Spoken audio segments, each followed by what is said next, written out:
بسم الله الرحمن الرحيم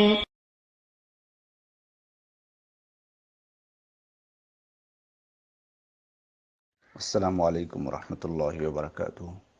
আমাদের একজন ভাই প্রশ্ন করেছেন যে রাসূল সাল্লাল্লাহু আলাইহি ওয়াসাল্লামের পিতামাতা সম্পর্কে, যে তারা কোথায়, অর্থাৎ তারা জান্নাতে না জাহান্নামে। উত্তরে বলবো, রাসূল সাল্লাল্লাহু আলাইহি ওয়াসাল্লাম থেকে স্পষ্টভাবে সহিহ সূত্রে প্রমাণিত হয়েছে যে রাসূল সাল্লাল্লাহু আলাইহি ওয়াসাল্লামের পিতামাতা জাহান্নামে। রাসূল সাল্লাল্লাহু আলাইহি ওয়াসাল্লামের পিতামাতা জাহান্নামে। সহিহ মুসলিমের 203 নম্বর হাদিস, আন্না রাজুলান ক্বাল ইয়া রাসূলুল্লাহ আইনা আবি। একজন ব্যক্তি রাসূল সাল্লাল্লাহু আলাইহি ওয়াসাল্লামকে জিজ্ঞেস করলেন যে আমার পিতা কোথায়। তখন রাসূল সাল্লাল্লাহু আলাইহি ওয়াসাল্লাম তাকে উত্তরে বললেন, ফিন্নার। ফালাম্মা কাফা দাআহু। লোকটি যখন চলে যাচ্ছিলেন রাসূল সাল্লাল্লাহু আলাইহি ওয়াসাল্লাম তাকে ডাকলেন, ডেকে বললেন, ইন্না আবি ওয়া আবাকা ফিন্নার। আমার পিতা এবং তোমার পিতা জাহান্নামে। তাহলে এই হাদিস থেকে স্পষ্টভাবে প্রতীয়মান হয় যে রাসূল সাল্লাল্লাহু আলাইহি ওয়াসাল্লামের পিতা জাহান্নামে। এটা সহিহ মুসলিমের 203 নম্বর হাদিস। আমাদের কারো অজানা নেই যে হাদিসটি সহিহকে দুর্বল।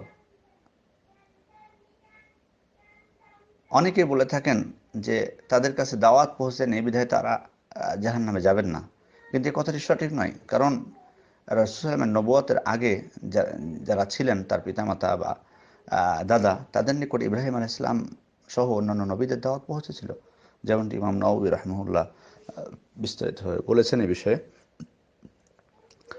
সুতরাং এক্ষেত্রে আর কোনো সংশয়ের অবকাশ নেই। এবার আসি মায়ের কথা। সহিহ মুসলিমের 976 নম্বর হাদিস, আবু হুরায়রা রাদিয়াল্লাহু আনহু থেকে বর্ণিত। রাসূল সাল্লাল্লাহু আলাইহি ওয়াসাল্লাম বলছেন, ইস্তাযানতু রাব্বি আন আস্তাগফিরা লি উম্মি। আমার প্রভুর কাছে আমি অনুমতি চাইলাম যে আমার মার জন্য আমি ইস্তেগফার করব, ক্ষমা প্রার্থনা করব।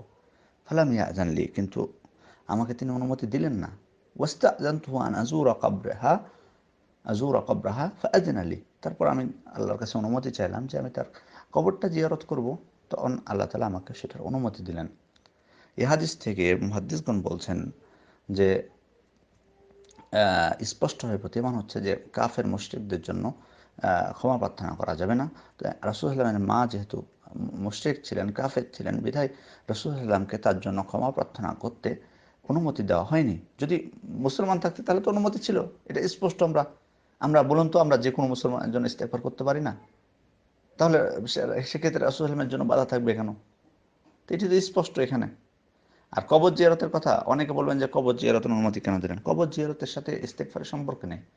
কারণ কবর জিয়ারতের যে মৌলিক উদ্দেশ্য, যেটি রাসূল সাল্লাল্লাহু আলাইহি ওয়াসাল্লাম স্পষ্ট করেছেন যে ফাইন্নাহা তুযাক্কিরুকুমুল আখিরাহ, এটা তোমাদের কবর জিয়ারতটা তোমাদের আখিরাতকে স্মরণ করিয়ে দেয়। সুতরাং কবর জিয়ারতের মৌলিক উদ্দেশ্য হলো আখিরাতকে স্মরণ করা। আর ইস্তেগফার সেটা তো আপনি বাড়িতে বসেই করতে পারেন মৃত ব্যক্তির জন্য। যাই হোক, আমাদের এখানে যেটি বলা উদ্দেশ্য যে রাসূল সাল্লাল্লাহু আলাইহি ওয়াসাল্লামকে অনুমতি দেওয়া হয়নি ইস্তেগফার করার জন্য, কারণ কাফের মুশরিকদের জন্য ইস্তেগফার করা, ক্ষমা প্রার্থনা করা এটি বৈধ নয়, তাই অনুমতি দেওয়া হয়নি। সুতরাং এখানে বিষয়টি স্পষ্ট। আর রাসূল সাল্লাল্লাহু আলাইহি ওয়াসাল্লাম যে বললেন যে আমার আব্বা জাহান্নামী, এটা কি তিনি মানে নিজের প্রবৃত্তির উপর বলেছেন নাকি বানিয়ে বলেছেন? আমাদের কি মনে হয়? রাসূল সাল্লাল্লাহু আলাইহি ওয়াসাল্লাম প্রত্যেকটি কথা বলতেন ওহীর ভিত্তিতে। সুতরাং তিনি জেনে বলেছেন এই বিষয়টি, ওহীর মাধ্যমে জেনেই বলেছেন এই বিষয়টি যে তার পিতা জাহান্নামী। সুতরাং আমাদের মানতে এত ব্যথা হবে কেন? আর কিছু রেওয়ায়েত আছে যেগুলোতে বলা হয়েছে যে রাসূল সাল্লাল্লাহু আলাইহি ওয়াসাল্লামের পিতামাতাকে আল্লাহ জীবিত করেছিলেন, তারপর তারা ঈমান এনেছেন। এগুলো রেওয়ায়েতগুলো সব মিথ্যা, বানাওয়াট। বানাওয়াট মিথ্যা, যেমনটি মুহাদ্দিসগণ উল্লেখ করেছেন, যেমনটি আপনি দেখতে পারেন আউনুল মাবুদ, শারহ সুনানে আবি দাউদ, শাইখুল ইসলাম ইবনে তাইমিয়া সহ অন্যান্য মুহাদ্দিসগণ এটি স্পষ্ট করেছেন যে এগুলো হচ্ছে রেওয়ায়েতগুলো বানাওয়াট, মিথ্যারোপ রাসূল সাল্লাল্লাহু আলাইহি ওয়াসাল্লামের উপর। আর আমরা জানি যে যে ব্যক্তি ইচ্ছা করে রাসূল সাল্লাল্লাহু আলাইহি ওয়াসাল্লামের উপর মিথ্যারোপ করলো, সে ব্যক্তি জাহান্নামকে যেন তার বাসস্থান বানিয়ে নেয়। সুতরাং আপনাকে সহিহ মুসলিমের হাদিস দেওয়া হলো, তারপরে আপনি মিথ্যা বানাওয়াট হাদিস নেবেন না সহিহ মুসলিমের হাদিস নেবেন, সেটা বলুন। আর এই জিনিসটি একেবারে দেখুন, খেয়াল করে দেখুন যে একজন যখন মারা যান তখন তার তওবার সময় শেষ, যেটি পবিত্র কোরআনে স্পষ্টভাবে বলা হয়েছে, ওয়ালাইসাত আত-তাওবাতু লিল্লাযিনা ইয়া'মালুনা আস-সাইয়্যাত হাত্তা ইযা হাদারা আহাদাহুমুল মাউত ক্বালা ইন্নী তুবতুল আনা ওয়ালাল্লাযিনা ইয়ামুতুনা ওয়া হুম কুফফার উলাইকা আ'তাদনা লাহুম আযাবান আলীমা। সূরাতুন নিসার 18 নম্বর আয়াত। তওবা তাদের জন্য নয় যারা আজীবন মন্দ কাজ করে, অবশেষে তাদের কারো মৃত্যু উপস্থিত হলে সে বলে আমি এখন তওবা করছি, এবং তাদের জন্য নয় যাদের মৃত্যু হয় কাফের অবস্থায়। সুতরাং মৃত্যুর পরে আর কোনো সুযোগ থাকে না। কাফের অবস্থায় মৃত্যু হলে সে জাহান্নামে, আর কোনো সুযোগ থাকে না সেখানে তওবা ইস্তেগফারের। এটি তো স্পষ্ট। আর মানে আত্মীয়তা বা মানে এই যে বিষয়গুলো বা আপনজন, এগুলো কিন্তু জাহান্নামের ক্ষেত্রে এগুলো কিন্তু কাজে আসবে না। জান্নাতে যাওয়ার ক্ষেত্রে এটা কোনো কাজে আসবে না। এটা রাসূল সাল্লাল্লাহু আলাইহি ওয়াসাল্লাম তার নিজের জীবনে সেটা সতর্ক করে গেছেন সবাইকে।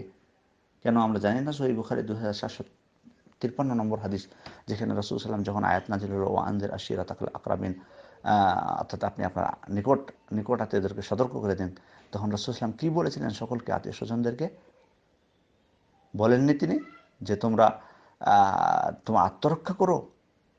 লা উগনি আনকুম মিনাল্লাহি শাইআ, আল্লাহর আযাব থেকে রক্ষা করতে আমি তোমাদের কারোই কোনো উপকার করতে পারবো না।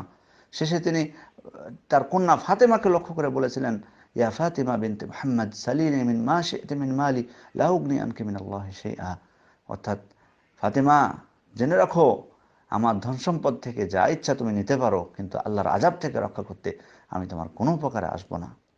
তার মানে সকলকে নিজের আমল করতে হবে, আল্লাহর আযাব থেকে রক্ষা করার জন্য তিনি কিছুই করতে পারবেন না। এইসব আত্মীয়তা, আপনজন, এগুলো কোনো কাজে আসে না। সুতরাং এখানে রাসূল হয়েছেন বলে তার পিতামাতা জান্নাতে চলে যাবেন এমনিতেই, এটা কিন্তু ভাবার বিষয় নয়। এটা যেন আমরা কখনো না ভাবি। আর মোদ্দা কথা হচ্ছে যে আমাদের এত মাথা ব্যথা কেন? আমাদের এত মাথা ব্যথা কেন? আমরা কেন, ইব্রাহিম আলাইহিস সালামের পিতা ছিলেন না মুশরিক? ভুলে গেছি নাকি এটা আমরা? সেটা নিয়ে কেন আমাদের মাথা ব্যথা হয় না? কেন আমরা জানি না অনেক নবীর পুত্র, নূহ আলাইহিস সালামের পুত্রের কথা আমরা জানি না? অনেক নবীর স্ত্রীরাও ছিলেন, সেটা আমরা জানি না? তাহলে এগুলো নিয়ে মাথা ব্যথা হয় না কেন? আর দ্বিতীয়ত, যে একটা বিষয় প্রমাণিত শরীয়ত কর্তৃক, রাসূল সাল্লাল্লাহু আলাইহি ওয়াসাল্লাম নিজেই সাক্ষ্য দিয়ে গেলেন, সেটাকে কেন আপনি বিপরীত করার চেষ্টা করবেন? আজকে আপনি এটা করতে যে রাসূলের পিতামাতাকে জান্নাতে পাঠাতে যে আপনি নিজে জাহান্নাম হবেন নাকি? মিথ্যার আশ্রয় নিয়ে আপনাকে তো জাহান্নামে যেতে হবে এখন। অতএব আপনাকে শরীয়তের ব্যাপারে যে নির্দেশগুলো দেওয়া হয়েছে সেগুলো পালন করুন। আর শরীয়ত যেটা বলে, কোরআন হাদিস যেটা বলে, সেটাকে মেনে নিন। এত মানতে কষ্ট হবে কেন? আপনার নিজের মন যেটা বলবে সেটাই কি শরীয়ত হতে পারে নাকি? তো যাই হোক, আল্লাহ আমাদেরকে দিনের সঠিক জ্ঞান দান করুন। আমিন। আসসালামু আলাইকুম ওয়া রাহমাতুল্লাহি ওয়া বারাকাতুহু।